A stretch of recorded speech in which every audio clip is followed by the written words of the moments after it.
On this sunny Thursday as we take a live look at the west side of downtown Portland there. Friday Eve, as we like to call it on AM Extra. We like one day Friday away. Eve. Yes.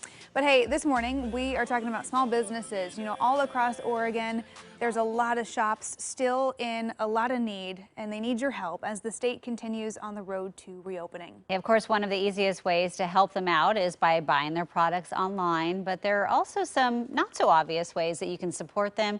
Joining us live to explain is Eden Don, fashion and retail editor for Portland Monthly, our news partner. Good morning, Eden. Good morning. Good morning. Okay, so first, what do you think is the pulse of small business in Portland right now in our surrounding areas? I've interviewed dozens and dozens of small business owners over the last couple of weeks, and I would say terrified, honestly, is the perspective. And they're just so hardworking, and it's such an integral part of our state. We have over 300,000 small businesses in Oregon, and about 50,000 of those were able to get federal grants and aids. But as you can see, that leaves 250,000 that have not received help yet. So they're looking to us for ways to support them. And I know that, obviously Oregon's a place that supports small businesses. We shop them when we can, and this is a very unusual circumstance.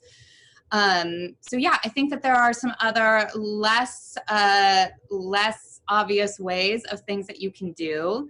Obviously, you talked about shopping them. The biggest one. Many of them have converted to e-commerce. So I would encourage you, even if it's not the first thing you thought of, to double check if they have a website.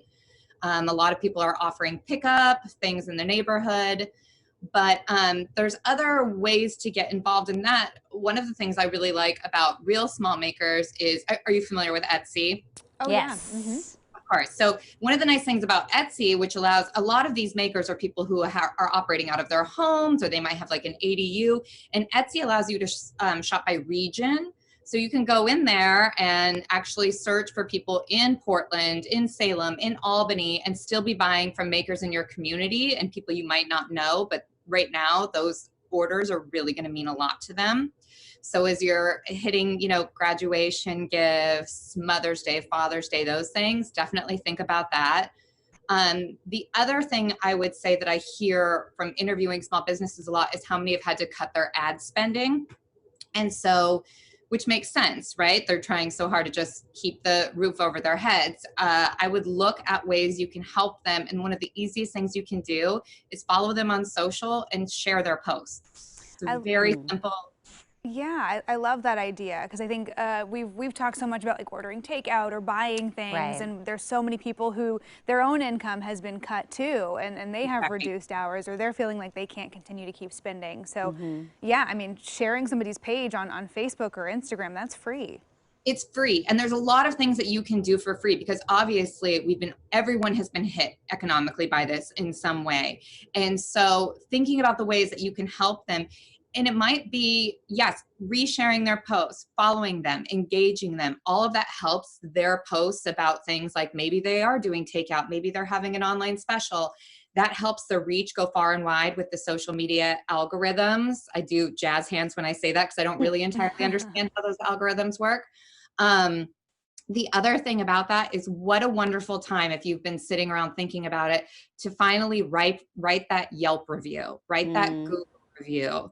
Those things. We all have favorite restaurants. We have that little like neighborhood shop. For me, it's Betsy and Aya that I always am going to buy any birthday present. But how many of us have sat down and written that post? Yeah. Do you know how much that means to them to get that out there? And so, I would encourage you, even if the store is closed right now, to do that, to write those reviews of the things and the places we really love.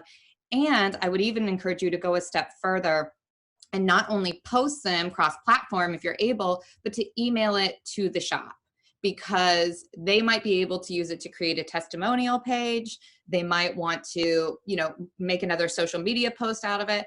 And also, I'm telling you, everyone is emotionally really battered right now. And you know how lovely, like that little act of kindness for somebody to reach out and say, your store has always meant something to me. Yeah.